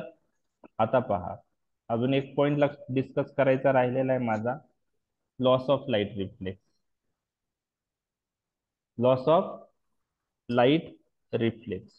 आता लॉस ऑफ लाईट रिफ्लेक्स काय आहे ते मी तुमच्याशी डिस्कस करतो. त्याआधी लाईट रिफ्लेक्स काय आहे हे मी तुमच्याशी डिस्कस केलेलं आहे.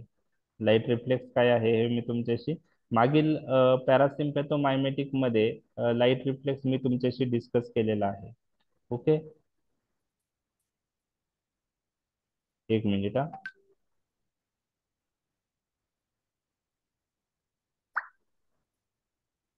तर लाईट रिफ्लेक्स कसा होतो? लाईट रिफ्लेक्सचा पाथवे आपण डिस्कस केलेला आहे.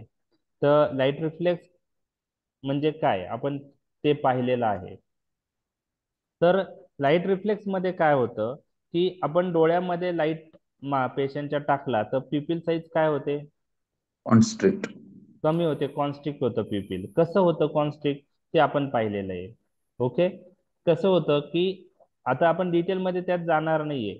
ओके, तर जेव्हा आपण लाईट मारतो रेटायनावर, ओके, तर ऍफ्रन पाथवेनी ते सिग्नल ब्रेन मध्ये जातात. मग त्यात ऑप्शन पाथवेचे वेगवेगळे लाईट पाथवे आहे, त्यात मी डिटेल जात नाही. फक्त तुम्हाला एवढंच लक्षात ठेवायचंय, जेव्हा आपण डोळ्यात लाईट मारतो पेशंटच्या टॉर्चनी, तर रेटायनावर लाईट पडतो. तिथून तो optic nerve, optic chiasma, optic tract वरून ऍफ्रन पाथवेनी ब्रेन मध्ये जातो आणि ब्रेन मध्ये एका न्यूक्लियस वर ऍक्ट होतो. त्याला इडिंजर वेस्पाल न्यूक्लियस असं म्हणतात. इडिंजर वेस्पाल न्यूक्लियस, इडिंजर वेस्पाल न्यूक्लियस. आता डिटेलमध्ये तुम्हाला त्यात जायचं नाही. तर ऍफ्रन पाथवेनी सिग्नल्स ब्रेन मध्ये जातात, इडिंजर वेस्पाल न्यूक्लियस कडे जातात आणि तो काय करतो? इफ्रंट पाथवेनी सिग्नल्स पाठवतो आईला, आणि इफ्रंट पाथवेनी सिग्नल्स पाठवल्यावर इफ्रंट पाथवेनी सिग्नल पाठवल्यावर काय होतं की there is release of ऍसिटिल choline at circular muscle, आणि सर्क्युलर मसलचे तिथे ऍसिटिल कोलिन रिलीज झाल्यामुळं सर्क्युलर मसलवरचे M3 रिसेप्टर ऍक्टिवेट होऊन सर्क्युलर मसलचं काय होतं? कॉन्ट्रॅक्शन. Construction. हा झाला लाईट रिफ्लेक्स. बरोबर आहे? बरोबर आहे. सर्क्युलर मसलचं कॉन्ट्रॅक्शन होतं, म्हणजे ऍसिटिल कोलिन रिलीज झाल्यावर कोणत्या मसलवर ऍक्ट होतो? सर्क्युलर मसल ऑफ आयरिस, आणि कॉन्स्ट्रिक्शन होतं. बरोबर आहे. म्हणजे लाईट रिफ्लेक्स कसा होतो? आपण डोळ्यात लाईट मारल्यामुळं पिपिल साईज कमी का होते? पिपिल साईज डिक्रीज का होते? ते लक्षात आलं का तुमच्या? कशामुळे होतं? सर्क्युलर मसलच्या तिथे इफ्रंट पाथवे थ्रू काय रिलीज होतं? ऍसिटिल कोलिन. आणि ऍसिटिल कोलिन सर्क्युलर मसलच्या M3 रिसेप्टर वर ऍक्ट होऊन काय करेल? कॉन्ट्रॅक्शन. कॉन्ट्रॅक्शन करेल. ओके, बरोबर आहे. ठीक. समजा आता एखाद्या पेशंटला आपण अँटीकोलिनर्जिक ड्रग दिलं, ओके, ऍट्रोपिन, ओके, ओके, आणि एखाद्या पेशंटला आपण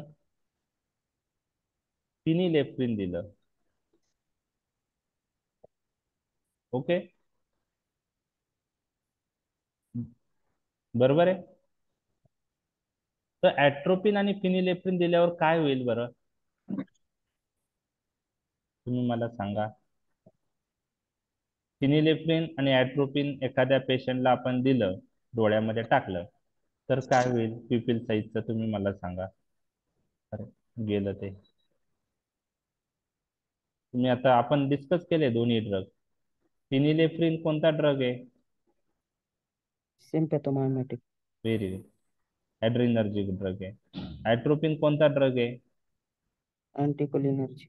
बरं, मला तुम्ही सांगा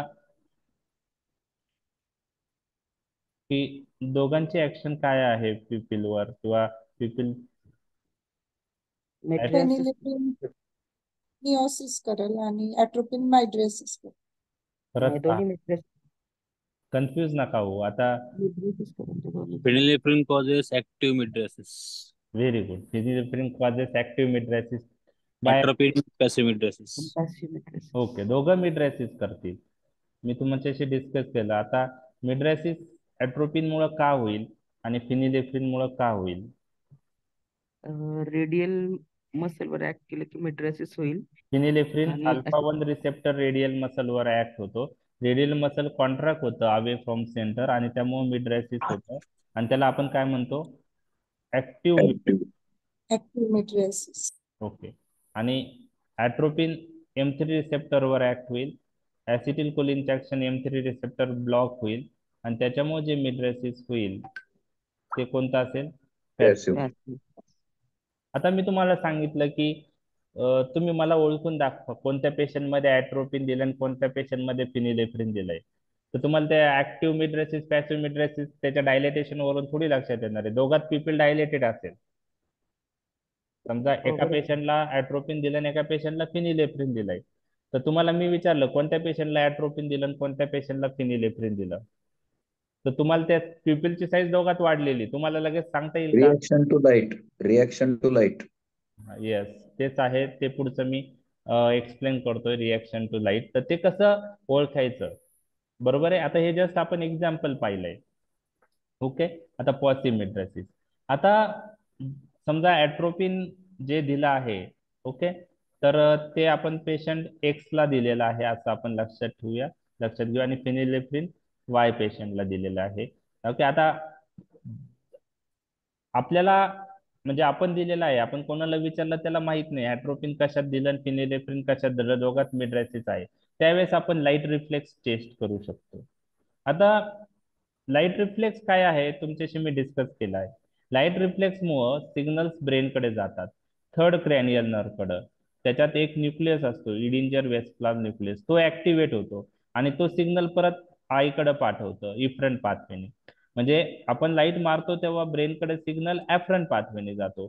ब्रेनमध्ये इडिंजर वेस्पाल न्यूक्लियस ऍक्टिव्हेट होऊन ब्रेनकडून सिग्नल आईकडे इफरंट पाथवेने येतात, आणि इफरंट पाथवे काय रिलीज करतो? ऍसिटिल कोलिन. आणि ऍसिटिल कोलिन कोणत्या रिसेप्टरवर ऍक्ट होतात इथं? M3 M3 मध्ये. कोणत्या मसलवर असतात ते M3 receptor? Ciliary circular. muscle. Ciliary circular. Ciliary muscles. Ciliary का सर्क्युलर? तो सिलियरी होता. आयरिस मध्ये सिलेरी असतं का सर्क्युलर असतं? आयरिस Iris मध्ये circular. सर्क्युलर असतात. हा, मग सर्क्युलर मसलचे M3 रिसेप्टर जे आहे सर्क्युलर मसल ऑफ आयरिस असतात, लक्षात घ्या. प्युपिल साईज ही सर्क्युलर आणि रेडियल मसल ह्या दोघांशीच रिलेटेड आहे. तर सर्क्युलर मसल वरच्या आयरिस, सिलियरी नाही, सर्क्युलर मसल वरच्या आयरिस वर ऍक्ट होणार आणि काय करेल तो? कॉन्ट्रॅक्शन करेल, आणि कॉन्ट्रॅक्शन मुळे प्युपिल साईज कमी होते. म्हणजे डोळ्यात लाईट मारल्यामुळं साईज ऑफ द प्युपिल कमी होते, ते आपण पाहिलेलं आहे. आणि त्यामध्ये कशाचा रोल आहे? ऍसिटिल कोलिनचा. कोणत्या मसलवर? Circular muscle of iris. आणि circular muscle of iris constrict झाले तर प्युपिल साईज कमी होते. आता पेशंट एक्स ला आपण लाईट मारला पेशंटच्या डोळ्यामध्ये, बरोबर आहे. सिग्नल्स ब्रेनकडे गेले, ओके, ऍफरंट पाथवेने. इरिंजर वेस्पाल न्यूक्लियस ऍक्टिव्हेट झाला. इफरंट पाथवेने काय रिलीज होईल? ऍसिटिल कोलिन. Acetyl choline. आता ऍसिटिल कोलिन कशावर ऍक्ट होतो? M3 receptor. तर M3 रिसेप्टरवर ऍक्ट होऊन मिओसिस होणार आहे. पण इथं M3 रिसेप्टर कशाने ब्लॉक आहे एक्स पेशंट मध्ये? ऍट्रोपिन ऍट्रोपिननी. मग ऍट्रोपिननी ब्लॉक आहे, मग इथं ऍसिटिल कोलिन बाइंड होईल का M3 रिसेप्टरला? नाही होणार. नाही. मग त्यामध्ये size of the people constrict होईल का लाईट मारल्यावर? नाही. नाही. नाही. म्हणजे लाईट रिफ्लेक्स त्या पेशंट मध्ये लॉस झाला किंवा आपण काय म्हणू शकतो, ऍबसेंट आहे. फंडोस्कोपी साठी यूज होईल त्याचा. ओके. हा. आता फिनिलेफ्रिन मुळे मिड्रेसिस झालेल्या पेशंट मध्ये आपण लाईट रिफ्लेक्स टेस्ट केला, तर सेम रेटायना मधून सिग्नल्स ब्रेनकडे जातील, इडिंजर वेस्पाल न्यूक्लियस सॅफ्रन पाथवेनी. इफ्रन पाथवेनी कुठे येणार सिग्नल? मग सर्क्युलर मसल ऑफ आयरिस वर. तिथं काय रिलीज होणार? ऍसिटिल कोलिन. आता ह्या केसमध्ये फिनिलेफ्रिनच्या केसमध्ये सर्क्युलर मसल वरचे M3 रिसेप्टर ब्लॉक झालेले आहेत का? नाही. फिनिलेफ्रिन कोणत्या रिसेप्टरवर ऍक्ट Yes, होतं? yes. अगोनिस्ट म्हणून. Alpha 1. अल्फा 1 रिसेप्टरवर अगोनिस्ट म्हणून काम होतं, त्यामुळे मिड्रेसिस झालेला आहे. मग या पेशंट मध्ये लाईट मारल्यानंतर ऍसिटिल कोलिन रिलीज झाल्यावर तो M3 रिसेप्टरवर ऍक्ट होईल का? नाही. होईल. होईल ना तो. पहा, फिनिलेफ्रिन दिलेल्या पेशंट मध्ये ऍक्शन कोणत्या रिसेप्टरवर आहे? Alpha alpha Alpha 1. 1 वर अगोनिस्ट म्हणून आहे. बरं, आहे. फिनिलेफ्रिन मध्ये M3 रिसेप्टर वर फिनिलेफ्रिन बाइंड होतो का? नाही. M3 रिसेप्टर नाही. फ्री आहे. मग अशा फ्री पेशंट आहे. जर आपण लाईट मारली तर अफ्रंट पाथवेने इडिंजर वेस्पाल न्यूक्लियस ऍक्टिव्हेट झाला, इफ्रंट पाथवे थ्रू सिग्नल्स आय मध्ये आले, तिथं ऍसिटिल कोलिन सर्क्युलर मसलच्या तिथं रिलीज झाला, तर M3 रिसेप्टर ह्या पेशंट मध्ये ऑक्युपाय नाहीये, फिनिलेफ्रिननी फ्री आहे, तिथे ऍसिटिल कोलिन ऍक्ट होईल का? मग होईल होईल होईल. आणि मग प्युपिल साईज काय होईल? तिथं कंस्ट्रक्शन. कमी होती, सारखी. कमी होईल. म्हणजे Yes. लाईट रिफ्लेक्स लॉस होईल का फिनिलेफ्रिन दिलेल्या पेशंट मध्ये? नाही. नाही होत, नाही होत. पण अँटीकोलिनर्जिक दिलेल्या पेशंट मध्ये लाईट रिफ्लेक्स काय आहे? लॉस झालेला आहे. लॉस झाले. म्हणजे दोन्ही ड्रग मिड्रेसिस करता, ऍट्रोपिन फिनिलेफ्रिन. ऍट्रोपिन पॅसिव्ह मिड्रेसिस करतं, फिनिलेफ्रिन ऍक्टिव्ह मिड्रेसिस करतो. आणि लाईट रिफ्लेक्स लॉस कोणत्या पेशंट मध्ये कोणत्या ड्रगने होतो? ऍट्रोपिन. ऍट्रोपिन Atropine. अँटीकोलिनर्जिक ड्रगने होतो. ऍड्रिनर्जिक ड्रग मध्ये लाईट रिफ्लेक्स लॉस होईल का? नाही. नाही. नाही होत. म्हणजे तुम्हाला आम्ही समजा एखाद्या अॅनिमल एक्सपेरिमेंट मध्ये, रॅबिट एक्सपेरिमेंट आम्ही देतो, एका डोळ्यामध्ये आम्ही, आता रॅबिटचा आणि अॅनिमल मध्ये थोडा फरक आहे पाथवे मध्ये. तर समजा 2 रॅबिट घेतले, एकात ऍट्रोपिन दिला, एकात फिनिलेफ्रिन दिला, आणि तुम्हाला सांगितलं कोणत्या याच्यात ऍट्रोपिन दिला, कोणत्या याच्यात फिनिलेफ्रिन दिला, तर तुम्ही काय करणार? Light light light reflex test करणार. लाईट रिफ्लेक्स डोळ्यात लाईट टाकणार रॅबिटच्या. जर पिपिल कॉन्स्ट्रिक्ट झालं तर तो कोणता ड्रग असेल? ऍड्रिनर्जिक. ऍड्रिनर्जिक असेल, फिनिलेफ्रिन. पण पिपिल जे डायलेटेड आहे तर तसंच राहिलं, लाईट मारली पण कॉन्स्ट्रिक्ट झालंच नाही, लाईट रिफ्लेक्स लॉस आहे, तर तो कोणता ड्रग असेल? अँटीकोलिनर्जिक. अँटीकोलिन, अँटीकोलिनर्जिक. ऍट्रोपिन. तर हे गोष्टी आता आपण डिटेलमध्ये डिस्कस केलं. तुम्हाला जेव्हा ऍड्रिनर्जिक आणि अँटीकोलिनर्जिकचं कंपॅरिझन नेक्स्ट लेक्चर मध्ये मी डिस्कस करणार आहे, जेव्हा आयचे इफेक्ट डिटेलमध्ये पाहिल त्यावेळेस मी डिस्कस करणार आहे. अजून काही डिफरन्शिएटिंग पॉइंट आहेत, ते सगळे MCQ साठी आपण पाहणार आहोत. तर तुमचं बेसिक गोष्टी क्लिअर झाल्या तर ऍड्रिनर्जिक ऍक्शन ऑन आय आणि अँटीकोलिनर्जिक ऍक्शन ऑन आय हे कम्पेअर तुम्ही चांगल्या प्रकारे करू शकतात. तर आयचे इफेक्ट आपण डिटेलमध्ये डिस्कस केलेला आहे. लास्ट ग्लँड्सशी रिलेटेड कोलिनर्जिक ड्रगचे काय ऍक्शन्स आहे आयवर, ग्लँड्सवर? सिक्रेशन Increased वाढवतात. secretions. ओके. तर 5 सिक्रेशन मी तुम्हाला सांगितले: सलायव्हरी, स्वेटिंग, लॅक्रिमल, ट्रकिओब्रॉन्कियल आणि गॅस्ट्रिक सिक्रेशन. जर अँटीकोलिनर्जिक ड्रग दिले तर हे सिक्रेशन काय होणार आहेत? डिक्रीज होणार आहेत. डिक्रीज होणार आहे. म्हणजे सलायव्हरी सिक्रेशन कमी होईल, त्याच्यामुळे ड्रायनेस ऑफ माउथ होईल, त्याचप्रमाणे talking Dryness becomes of difficult. skin. Okay. Talking difficult होईल सलायव्हरी सिक्रेशन कमी झाल्यावर. ड्रायनेस ऑफ माउथ होऊ शकतो, स्वेलिंग डिफिकल्टी होते, स्वेटिंग डिक्रीज झाल्यामुळं, स्वेटिंग कमी झाल्यामुळं ड्रायनेस ऑफ द स्किन होईल. ओके. त्यानंतर लॅक्रिमल सिक्रेशन कमी झाल्यामुळं ड्रायनेस ऑफ आईज होईल. ट्रकिओब्रॉन्कियल सिक्रेशन कमी झाल्यामुळे म्युकस प्लग फॉर्मेशन होऊ शकतो, म्युकस थिक होऊ शकतो. तर हे सगळे इफेक्ट त्याच्यामुळे येतात. आता अँटीकोलिनर्जिक ड्रग ऍसिटिल कोलिन ऍसिड सिक्रेशन वाढवतं, तर अँटीकोलिनर्जिक ड्रग ऍसिड सिक्रेशन काय करतील? डिक्रीज करेल. डिक्रीज करतील. तर मग अँटीकोलिनर्जिक ड्रग आपण पेप्टिक अल्सर मध्ये यूज करू शकतो का? करू शकतो. करू. करू शकतो. परंतु क्लिनिकल प्रॅक्टिस मध्ये आपण यूज करत नाही, कारण आपल्याकडे त्याच्यापेक्षा चांगले ड्रग्स अवेलेबल आहे. बरोबर आहे.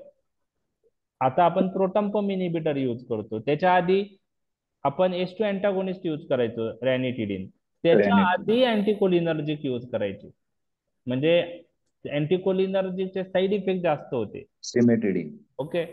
सिमेटिडिन हा ऍक्च्युली H2 अँटागोनिस्ट आहे. अँटीकोलिनर्जिक ड्रगचे नाव आता पायरेन्झिपाइन, टेलिन्झिपाइन, ऑक्सिफिनोनियम ते यूज करायचे. ते आता पुढच्या लेक्चरमध्ये आपण पाहणार आहोत, त्यावेळेस तुमच्या क्लिअर होतील. कारण क्लिनिकल प्रॅक्टिसमध्ये आपण कॉमनली पेप्टिक अल्सरला अँटीकोलिनर्जिक ड्रग यूज करत नाही, त्यामुळं हे नावं लक्षात ठेवायला तुम्हाला थोडी डिफिकल्ट वाटतील. ते झालं. तर त्यात एवढं जरी लक्षात ठेवलं ग्लॅन्ड्स रिलेटेड तरी मोर दॅन सफिशियंट आहे. तर पहिला पार्ट मी तुमच्याशी डिस्कस केला होता. दुसरा GIT, increase secretion of acid, त्याच्याबरोबर पेप्सिन आणि म्युकस सिक्रेशन पण कोलिनर्जिक सिस्टीम वाढवतात. आता मी पहिले कोलिनर्जिक सिस्टीमचे ऍक्शन सांगतोय की cholinergic system acetylcholine acid secretion वाढवतं, पेप्सिनचं सिक्रेशन वाढवतं आणि म्युकसचं सिक्रेशन वाढवतं. तर अँटीकोलिनर्जिक ड्रग ऍसिड सिक्रेशन कमी करतात, पेप्सिनचं सिक्रेशन कमी करतात, म्युकस सिक्रेशन कमी करतात. ओके. आणि त्यामुळे मी तुम्हाला सांगितलं की ऍट्रोपिन पहिले यूज करायचे आहे पेप्टिक अल्सरला ऍसिडिटी कमी करण्यासाठी, परंतु त्यानंतर H2 अँटागोनिस्ट आले आणि त्यानंतर आता काय आले? प्रोटॉम्पम इनिबिटर आले. त्यामुळे ऍट्रोपिन लाईक ड्रग आता यूज करत नाही, ते लेस इफिकेशियस आहेत H2 अँटागोनिस्ट पेक्षा किंवा प्रोटॉम्पम इनिबिटर पेक्षा. तर इतकं जरी लक्षात ठेवलं ग्लॅन्डशी रिलेटेड तरी मोर दॅन सफिशियंट आहे. आता इंटेस्टायनल आणि पॅन्क्रेटिक सिक्रेशन कोलिनर्जिक सिस्टीमनी माइल्डली इन्क्रीज होतं. त्यामुळे अँटीकोलिनर्जिक ड्रग जे आहे ते पण त्यांची पण सिग्निफिकंट ऍक्शन इंटेस्टायनल आणि पॅन्क्रेटिक सिक्रेशनवर नाही, कारण अगोनिस्टची ऍक्शन नसेल तर अँटागोनिस्टची नसणार आहे. बरोबर आहे. त्यामुळं इंटेस्टायनल आणि पॅन्क्रेटिक सिक्रेशन हे कोलिनर्जिक सिस्टीमच्या कंट्रोलमध्ये सिग्निफिकंटली नाही आहेत. कोलिनर्जिक सिस्टीमची सिग्निफिकंट ऍक्शन नाही आहे. माइल्ड इंटेस्टायनल किंवा पॅन्क्रेटिक सिक्रेशन इन्क्रीज करतं ते, पण सिग्निफिकंट नाही करत. त्यामुळे अँटीकोलिनर्जिकची पण सिग्निफिकंट ऍक्शन नाही. बाईल सिक्रेशन हे कोलिनर्जिकच्या कंट्रोलमध्ये नाहीये, त्यामुळं अँटीकोलिनर्जिक ड्रग पण बाईल सिक्रेशन ऍफेक्ट करत नाही. जर कोलिनर्जिक सिस्टीमच बाईल सिक्रेशन कंट्रोल करत नाही तर अँटीकोलिनर्जिक ड्रगची ऍक्शन नसणारच आहे त्याच्यावर. अगोनिस्टची ऍक्शन असेल तरच अँटीगोनिस्टची ऍक्शन असेल. तर ह्या सगळ्या गोष्टी आपण डिस्कस केलेल्या आहे.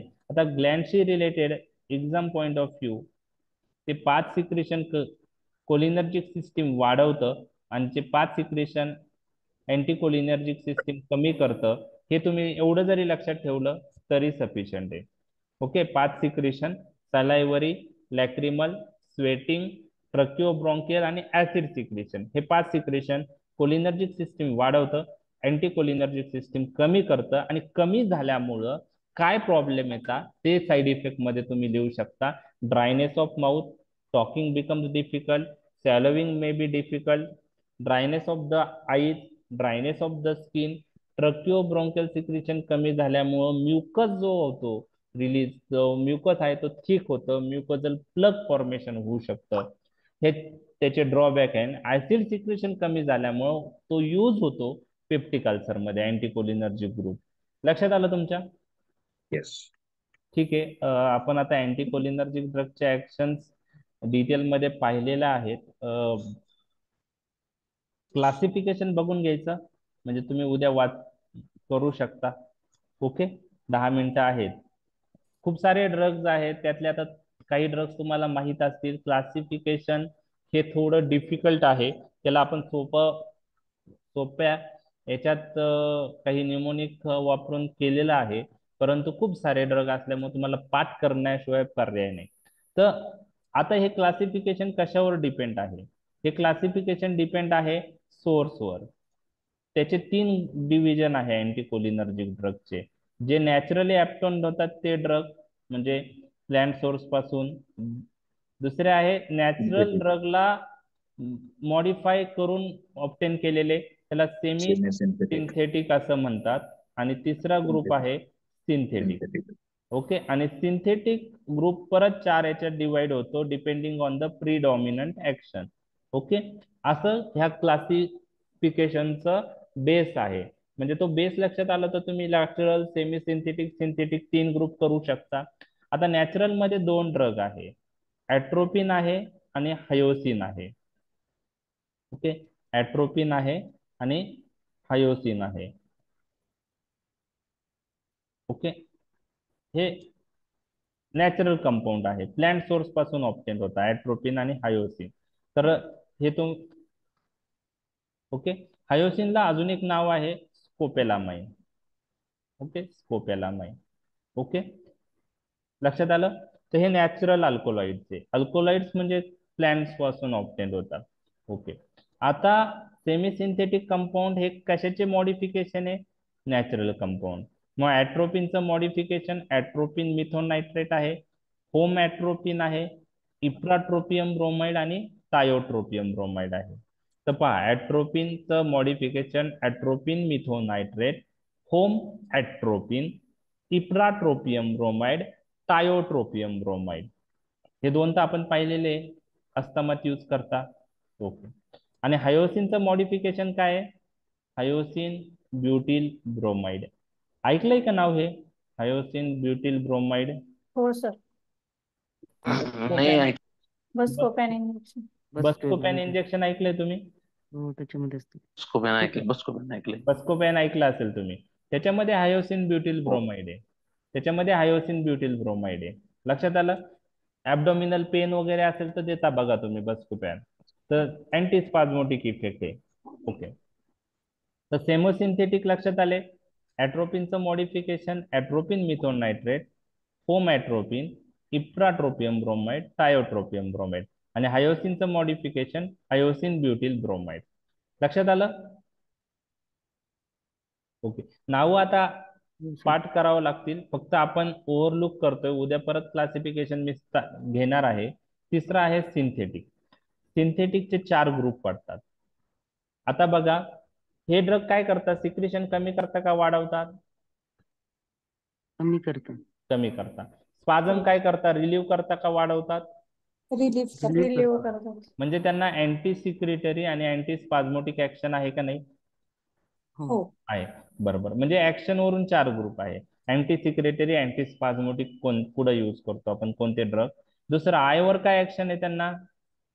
मेट्रियाट्रिक. मग मिड्रॅसिस एक ग्रुप आहे.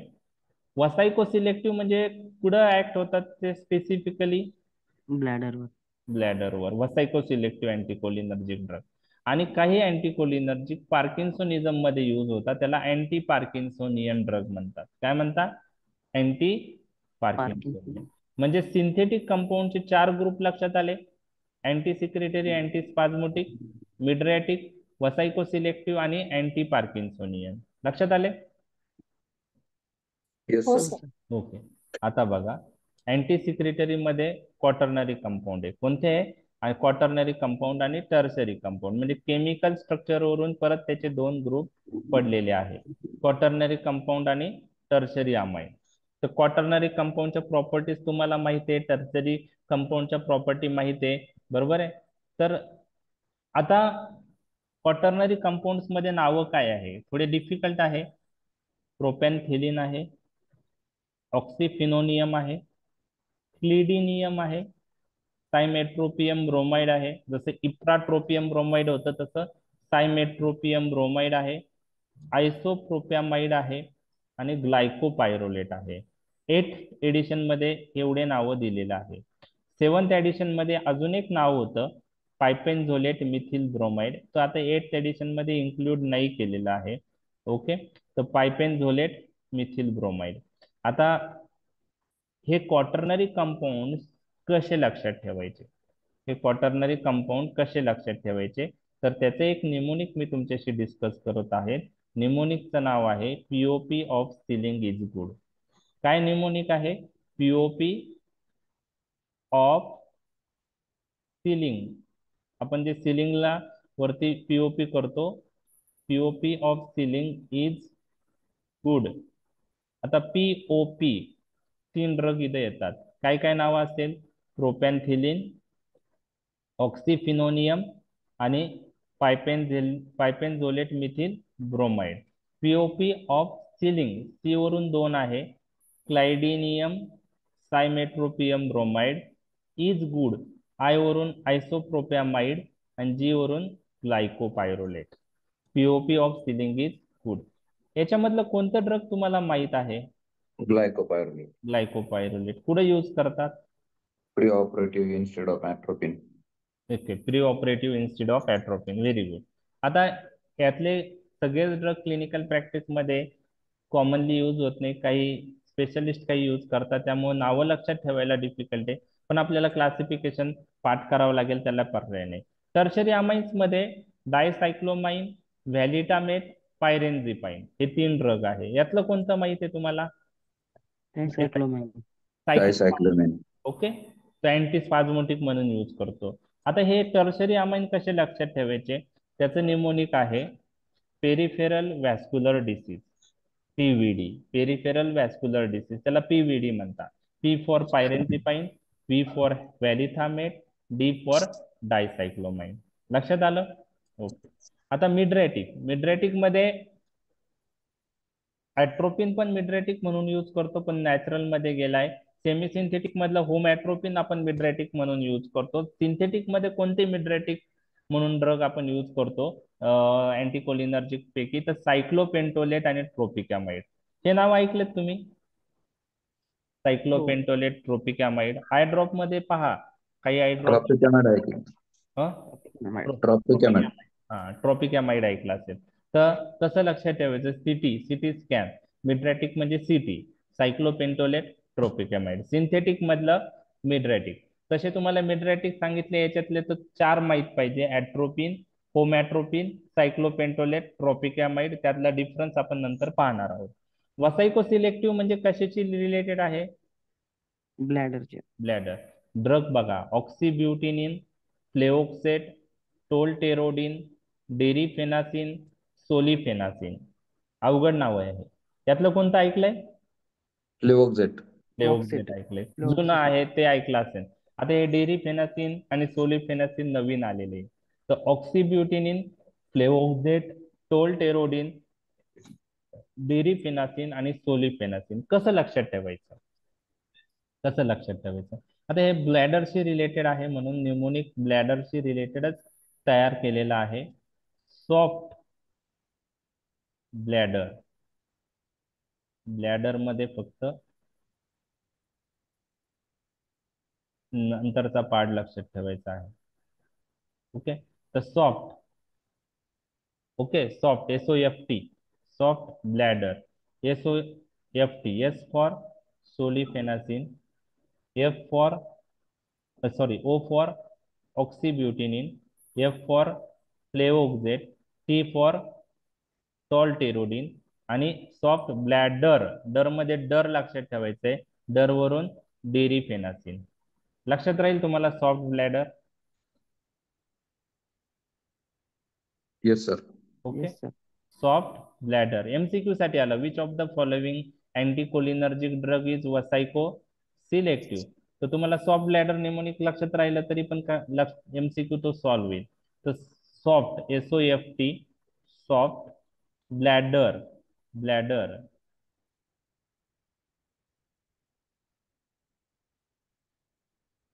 तर S for solifenacin, O for oxybutynin, F for flavoxate, T for tolterodine आणि ब्लॅडर मध्ये डर फॉर डेरिफेनासिन. ओके. आता अँटी पार्किन्सोनियन अँटीकोलिनर्जिक ड्रग हे ब्रेन मध्ये चांगल्या प्रकारे पेनिट्रेट होणारे अँटीकोलिनर्जिक ड्रग आपण यूज करतो, कारण आपल्याला ब्रेन मध्ये ऍक्शन पाहिजे.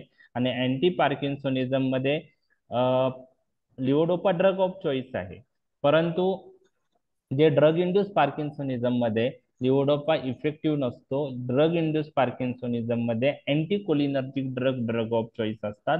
ड्रग इंड्यूस पार्किन्सोनिझम म्हणजे काही ड्रगचा साईड इफेक्ट असतं पार्किन्सोनिझम, आणि तो जर ट्रीट करायचा असेल तर आपल्याला अँटीकोलिनर्जिक ड्रग यूज करावं लागतं. तर कोणते अँटीकोलिनर्जिक ड्रग यूज करता? खूप सारे अवेलेबल आहे, पण जे ब्रेनमध्ये चांगल्या प्रकारे पेनिट्रेट होतात ते प्रेफर करता. म्हणून अँटी पार्किन्सोनियन अँटीकोलिनर्जिक ड्रग तुम्हाला कोणी विचारले तर त्यांचं नावं आहेत. ब्लड प्रेशरचा बीपी तुम्ही लक्षात ठेवू शकता. बेन्झहेक्झॉल, बी फॉर बायपेरिडिन, बी फॉर बायपेरिडिन, बेन्झहेक्झॉल, आणि पी फॉर प्रोसायक्लिडिन. बेन्झहेक्झॉलला अजून एक नाव आहे ट्रायहेक्झिफिनिडिन. बेन्झहेक्झॉलला अजून एक नाव आहे ट्रायहेक्झिफिनिडिन. तर हे अँटी पार्किन्सोनियन ड्रग्ज आहेत. तर anti parkinsonian drug blood pressure mnemonic वरून लक्षात ठेवायचे आहेत. B for benzhexol, B for biperiden, P for procyclidine, आणि बेन्झहेक्झॉलला दुसरं नाव आहे ट्रायहेक्झिफिनिडिन. तर हे क्लासिफिकेशन आपण डिस्कस केलेलं आहे. ओके, लक्षात आलं? क्लासिफिकेशन बेसिक मुद्दे लक्षात आले. ड्रगचे नावं लक्षात नाही राहिले तरी चालतील हो लगेच. सर. आता सध्या ड्रगचे नावं लक्षात ठेवायला डिफिकल्ट आहे, पण बेस लक्षात आला. Natural, semi synthetic, synthetic. आणि सिंथेटिकचे 4 group: anti secretory, anti spasmodic, mydriatic, vesico selective आणि अँटी पार्किन्सोनियन. हे जर स्ट्रक्चर लक्षात आलं तर त्यातले ड्रग हळूहळू तुम्ही 3-4 वेळा वाचल्यानंतर लक्षात राहतील. ड्रग क्लासिफिकेशन लगेच पाठ होणार नाही, त्याला 5 वेळा तरी रिव्हिजन झाली पाहिजे. आधी पाठ करा आणि दर आठवड्याला ते रिवाईज करा. 3-4 वेळा रिवाईज झाल्यावर तुमच्या आपोआप लक्षात राहील. ठीक आहे. तर क्लासिफिकेशन लॉंग क्वेश्चनचा पार्ट असल्यामुळं ऍटलिस्ट त्यातले 3-4 ड्रग प्रत्येक ग्रुप मधले आले पाहिजे. ओके, समजलाय आजचा पार्ट? हो सर. ओके, हो चालेल. ओके, तर उद्या राहिलेला पार्ट आपण पाहूया. तुम्ही क्लासिफिकेशन आणि फार्माकोलॉजिकल ऍक्शन अँटीकोलिनर्जिक ड्रगच्या क्लिअर करा. ठीक आहे. Okay sir. Okay, thank you. Thank you sir. Thank you sir. Good thank day you sir. Sir. Good day. Sir.